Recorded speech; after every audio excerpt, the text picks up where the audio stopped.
Ali. And Dr. T, Trisha Thompson. Yay!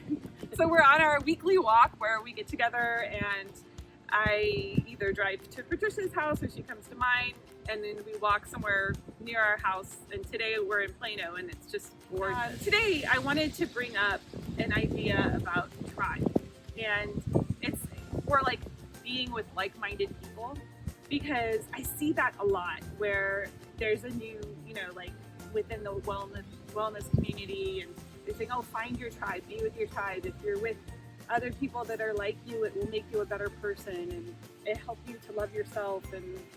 And I thought, okay, like, what do I want? Where would I want to go with that? Like, what do I want in my tribe? Would I want people that are plant-based, or people that are just love and peace? And the more I thought about it, the more I felt like it was very exclusive and excluding, and almost to the point of like, well, what happens if you have people in your life that have been there and that you change and evolve, and all of a sudden they don't think like you do? What do? Then throw them away? Yeah. No. No, I agree. I agree with you. I think who wants to be surrounded with people that are exactly like me? Like, I think the world is so much more interesting when I have people surrounding me with different perspectives and different points of view and experiences. Then, right, we grow from that. When we hear about other experiences or other points of view, we start to think, oh, I never thought of it that way. How many times have you said that, right? Right. Like, it comes to the point of almost racism or prejudice or Exclusionism, sexism, or you're not enough like meism. And I feel like it almost, it really does stop growth. And it welcomes in massive judgment. Yeah. Because where does that stop? It's like, oh, we're just with people that are like-minded and we're all very open-minded, we can be ourselves and blah, blah, blah. But really, is that true? Is that, because if you're like-minded, then you have to be similar. And so then it's going to cause you to almost like hide certain parts of yourself from people, and then you're not going to have real genuine relationships or bonds. You're going to close off. Yeah. You're now like in this little protective bubble, because it's safe, because everybody thinks just like you. So there's no conflict, or there's no argument, there's no defensiveness. But those are normal experiences that sometimes it's the negative or the challenging experiences that make you grow, of course. Yeah. Because if everything's nice and easy, then what's your brain to do? It's just going to kind of chill and not really be working, because it's like, well, I really don't have to think about anything because everything's just the same. All these people that I'm surrounding myself with are all thinking the exact same thing, so my brain's not challenged. But bring somebody that has an opposite point of view from me into the room, and all of a sudden my brain is like working. It's firing on all pistons. So try that experience. Be with people that have the same opinion as you, and then try to put yourself in front of somebody that doesn't, and have a debate about something, and see how your brain, your whole body's going to feel differently, And I feel like that's almost what has happened during COVID, and with, we're so polarized because of social media that, I ended up unfriending people that I'm like, oh, they're racist, or they're just, and then I thought, no, I should be accepting of everybody. But then I would get triggered or something, and then it just made me realize that if I want to truly love myself, I have to love everything and everybody, because we're all connected. And so, like, if there's something that someone else does that I don't approve of, that somewhere in there, it's in me. It's a part of me. And if I can't learn to accept it and embrace it and love that, then it does stop me from really finding true peace and being and loving myself.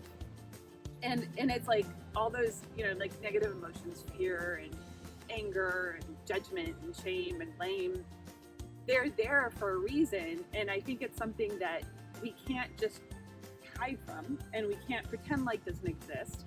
We have to embrace all of that. I agree. I think just you saying all this has just brought to mind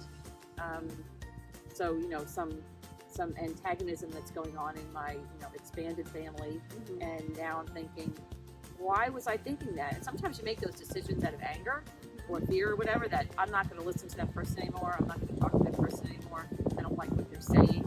But is that really what a person is about? Just because they're saying certain words at a certain point in time, and because they're feeling a certain way, so I'm judging that person for their entire existence because of where they are right now in their life, and that's not very accepting. And so I think that is so very important for us all to be introspective and to kind of take this is a good time, when we're isolated, to kind of take an inventory of our feelings about people, and then try to do some acceptance of people. And I'm doing it also as well. And social media is kind of an artificial environment, because all you're hearing are people's opinions at a certain point in time, and you don't really know that person, right? Yeah, good point. You don't know anything about that person, how much maybe misery they've experienced, or pain, or their experiences. And so I think it really does help to kind of be more empathetic, and actually put your feelings aside and just take the person at face value. Like, what are they saying? And try to without judgment. Without judgment, figure out where's that person coming from, and try to find some common ground. So I wouldn't want to be surrounded with people just like myself. They would drive me crazy. Variety is the spice of life. That's why Heinz has 57 flavors. Because it is. As you bring more variety into your life, absolutely, it spices up your life. It spices up your brain. It spices up your health. It really does. They show that social interactions are so healthy, but positive social interactions, love and peace and that kind of energy. Try to find that. I'm trying to find that every day in me. Okay, so what do I have that's positive that can bring to the table, that I could listen to somebody, or put my arm around somebody, or say a nice word. It doesn't cost much just to type something on Facebook and just say, "You're beautiful," right? Yeah. What does that cost? But you know what? That means everything to that person that received it. Oh, and then that also means to do that without being triggered, which can be very challenging, because I'll be in my perfect utopia of myself in the morning time of meditation, and the world's beautiful, I'm going to be so wonderful and nice to everybody, and then I'll come across one of my loved ones who happens to be stressed, or having an anxiety attack, or freaking out about, not necessarily, I'm being dramatic, but they're not necessarily in the same place I am, and then they might say something just because they're upset and they want me to feel bad, and it's like, okay, how do you take that and still give it love and not be triggered by it? And that's something that takes a lot of practice, and it's something I'm practicing every day, is learning how to deal with other people's sadness or whatever it is that they're going through, because it is a tough time. It is, and so it's like giving them compassion and understanding, I think, is so crucial.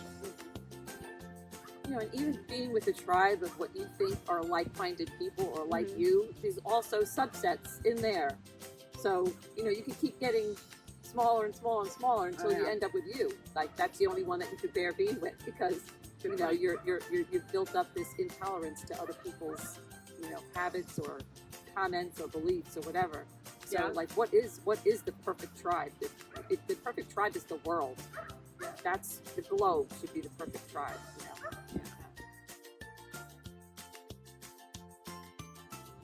What I was, imagining is, I really don't want to try. And when it comes to plant-based and like the way that I eat, I don't need everybody to eat the way I eat. Like, I can share what I eat and not give judgment, and be around people that eat what they want to eat. And there's like that fine line where about the environment, the fact that it's destroying the planet, and it's hard to say that it's okay. But if you can look at it in a way of not judging someone, but having a conversation, I feel like that is going to have so much more impact in the long run than if you're just like, oh, well, your carbon footprint is twice as big as mine, you suck.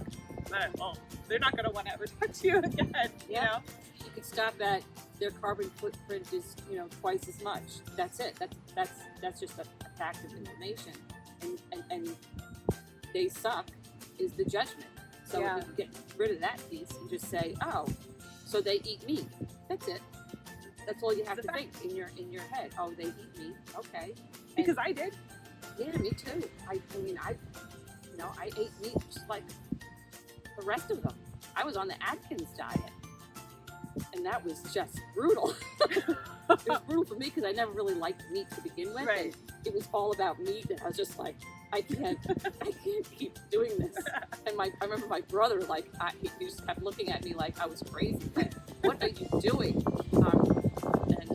So anyway, so we've all been in everybody else's shoes, and so I think just surrounding yourself. Yes, you can have people that are like-minded, but then you can also find people that have come from a different perspective. I've learned so much from people with different perspectives. Yeah. I've learned with people that have the same perspective as well because they have additional information. But that's like us. We're very similar in a lot of ways, but we're also extremely different. And what's good about that is it complements each other. And we actually, those are strengths for us. Like, because where I'm weak, you're strong. And it's just really nice to celebrate that rather than always, because it's like, isn't that racism essentially, where we all want, it's like you fear less because you're around with people that look like you. Yeah. And that just closes. I feel like better that when I'm with people off. that don't look like me. I do. When I go into a room and there's just people from all over, that brings to me just such a wonderful feeling. Because I want to get to know like everyone. Like what do you do? Where do you come from? What's your practices? Who do you hang out with? What are your culture?